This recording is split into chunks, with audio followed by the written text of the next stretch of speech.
Salut à tous, soyez les bienvenus. Aujourd'hui, on vous explique la mise à jour des cotes MPG. On vous dira qui sont les tops et les flops du mois. On fera un focus sur la Ligue MPG de la chaîne L'équipe avec Candice Roland et Raphaël Sebaoun. Et on finira par le traditionnel duel. Alors Martin, salut Martin. Est-ce que tu peux nous expliquer la mise à jour mensuelle des cotes MPG? Oui, alors les cotes MPG, c'est important parce que ça conditionne 1, votre mercato initial, et 2, votre mercato permanent si vous êtes en mode expert. Les cotes MPG, ça vient sanctionner ou refléter la valeur d'un joueur sur MPG et ça n'a rien à voir avec la valeur d'un joueur réel. Je prends un exemple que j'aime bien, Javier Pastore, il est arrivé à Paris il y a longtemps, il était à 40 millions, il est reparti à Naples, il coûtait 25 millions, et ben, sa cote dans MPG n'a rien à voir avec ça. À l'époque, avant qu'il parte, il était autour des 10 millions. Pourquoi? Parce qu'il ne répondait pas aux bons critères d'une bonne cote sur MPG. Alors quels sont ces critères? Le premier, le plus important, c'est est-ce qu'il est titu ou pas dans son club, ce joueur? Parce que s'il n'est pas titu, il ne peut pas jouer, il ne peut pas marquer. Donc on prend l'exemple de Ben Arfa aussi, il y a un an, quand il ne joue pas avec Paris, il n'avait pas grand-chose sur MPG. Deuxièmement, quelles sont ses performances des 4 derniers matchs, du dernier mois échu? Là, par exemple, on a mis à jour les cotes hier. Salibur a eu en moyenne 4 ou 5, donc du coup, sa cote a baissé. Pardon. Et enfin, 3, ses performances estimées sur le mois à venir. Là, Konaté s'est fait les ligaments, il n'a pas joué jusqu'à janvier, donc mécaniquement, sa cote baisse. Et donc, on est à jour une fois par mois, après 4 journées, le premier mercredi. Parce qu'à chaque fois, on nous demande quand est-ce que c'est fait. Voilà. Donc là, ce mois-ci, c'est bon, vous pouvez y aller sur les achats et les ventes. Très très clair. Juste une petite chose, Pastore, il est parti à la Roma. Ouais. À Naples, enfin. Non, j'ai dit Rome. Ah, je sais pas, peut-être j'ai mal entendu. Ok, alors justement, du coup, on a vu que ces mises à jour mensuelles, tu nous as expliqué comment ça se passait. Est-ce que tu peux nous expliquer qui sont du coup les tops du mois qui ont le plus progressé? Alors les tops du mois, c'est les joueurs des équipes qui sont en chaleur. Nantes, Montpellier. On va commencer par Nantes, on va commencer surtout par Salah, qui est la plus belle hausse de ce dernier mois. Et là, gros chapeau à ceux qui l'ont acheté en août dans MPG, parce qu'en août, il était dans le dur, il était partant pour un club turc, il était vraiment dans cette hésitation. Donc les joueurs MPG qui l'ont acheté, chapeau, parce qu'aujourd'hui, il est complètement en feu, il a marqué 6 buts sur les 3 derniers matchs. J'aime pas le comparer avec Mohamed Salah, ça c'est débile, j'aime bien le comparer avec les meilleurs buteurs européens, c'est un but toutes les 75 minutes sur MPG. Et ça, c'est un régal quand tu joues au MPG. Tu commences avec lui, avec un but en ce moment. Ensuite, il y a Laborde, depuis qu'il est passé dans cette émission. Mais bien sûr. Il est complètement déchaîné. C'est le détonateur, le déclic. Voilà. Bien sûr. Donc c'est un appel aux joueurs de Ligue 1. Oui. Vous passez là, vous marquez 3 buts dans les 3 matchs qui suivent. Et lui, ensuite, il y a Mbappé. Voilà, au mois d'octobre, il a quand même marqué 4 buts contre Lyon début octobre. Donc évidemment, il est là.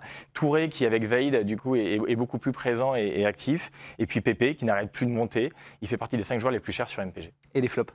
Et les flops? Alors les flops, on en parlait il y a 15 jours, Cavani, c'est l'un des joueurs les plus chers dans vos mercato MPG. Il est parti à combien chez vous 150, 160 ouais, entre 100 et 150. Voilà. Ouais. Donc les gens mettent beaucoup d'argent, donc ils attendent beaucoup sur lui. Et malheureusement, il n'est pas en forme. Donc il a perdu, c'est la plus belle baisse de ce mois. Et alors il ne faut pas non plus l'enterrer. On a sorti la stat depuis 2010, entre la Serie A et la Ligue 1. Cavani, c'est en moyenne 24 buts par match, par championnat, en saison. Donc, dans une équipe qui va marquer à peu près 100 buts cette saison, c'est sûr qu'il va au moins enquiller 20 buts. Donc Cavani, Konaté, on l'a dit, il est blessé. Sangaré, depuis sa chute dans le vestiaire, il ne va pas beaucoup jouer cet hiver, donc boum, on l'a sanctionné. Morel, qui a joué mercredi en Ligue des Champions, mais qui ne joue pas beaucoup en Ligue 1.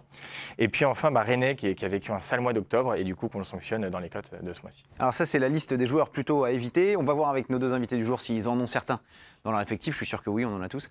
C'est l'heure du focus.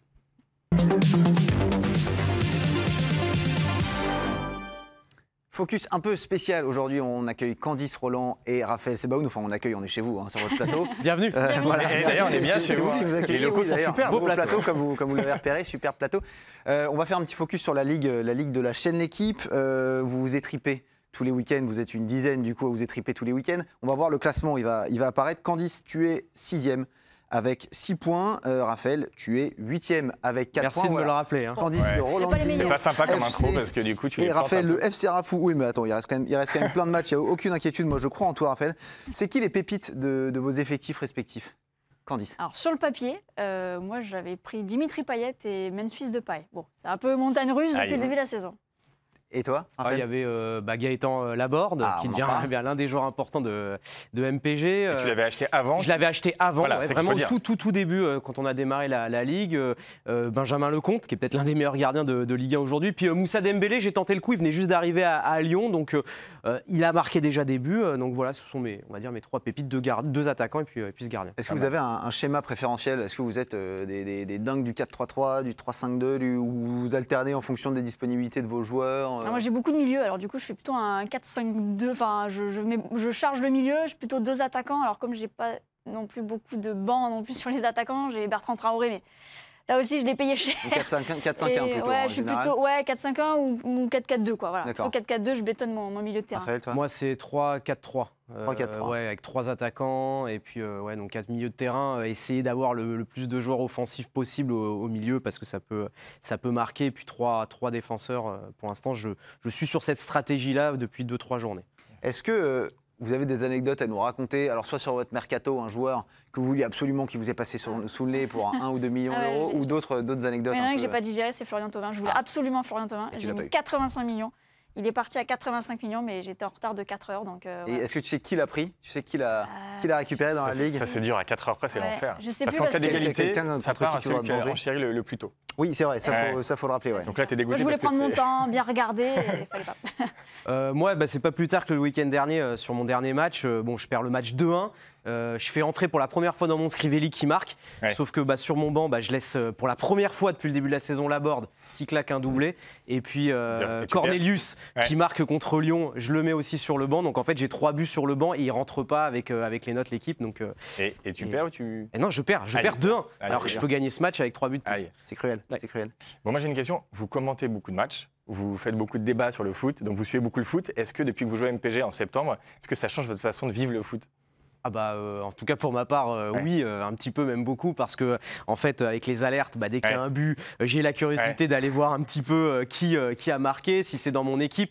Si c'est dans mon équipe, l'erreur que j'ai faite le week-end dernier, par exemple, avec Laborde, c'est de voir si je l'avais bien mis dans mon 11. Et en fait, si c'est Urban, ça peut me rendre complètement fou. Donc oui, pendant les matchs, je regarde, je regarde l'appli de A à Z. Moi, je suis devenue complètement schizo, c'est-à-dire qu'il y a la réalité, puis il y a le jeu. Alors la réalité, on a plutôt des affinités avec certaines équipes, et puis en fait, mais sauf que si notre joueur marque contre ces équipes-là, bon, dans la réalité, c'est pas bien, mais dans le jeu, on est content. Ouais. On est Le dilemme complètement équipe de pareil. cœur versus mon équipe MPG. Ouais, quoi. c'est ça. Au moins, on gagne un MPG, quoi. Alors vous êtes déjà affronté cette saison. Victoire de Candice 2-1 sur 2 buts MPG, des buts de Soumaoro et Sangaré. Donc ça, c'était pour le match. Maintenant, c'est l'heure du traditionnel duel. Et c'est à vous de vous affronter maintenant.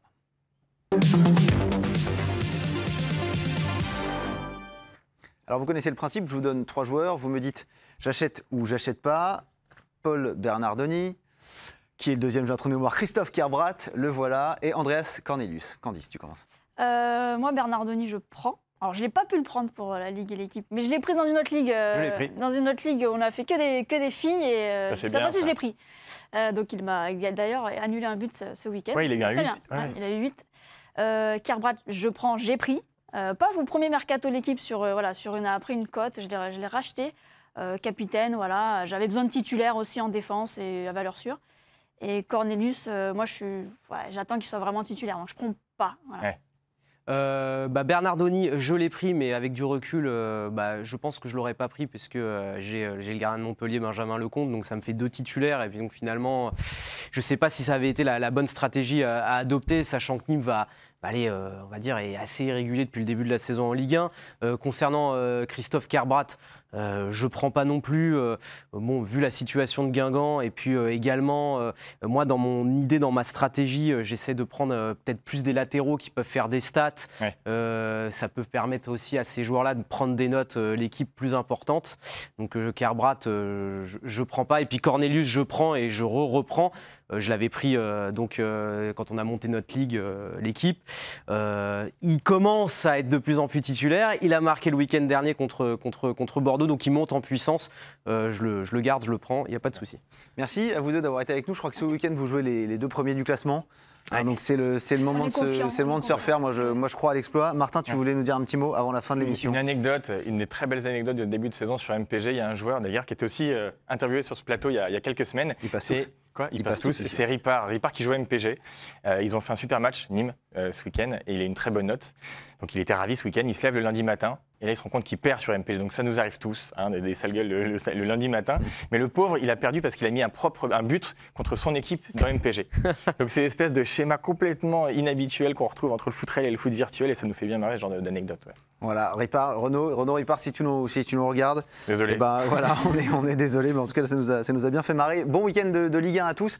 Pas d'émission la semaine prochaine, on se retrouve dans 15 jours après la trêve internationale avec avec un invité spécial, un joueur MPG. C'est celui qui a remporté le plus de pouces levés sous le post de Facebook MPG pour passer sur ce plateau. Et le grand chanceux est Alexandre Verlet. Voilà Alexandre, si tu veux le regarder, je sais que tu le regardes, tu as 15 jours pour te préparer.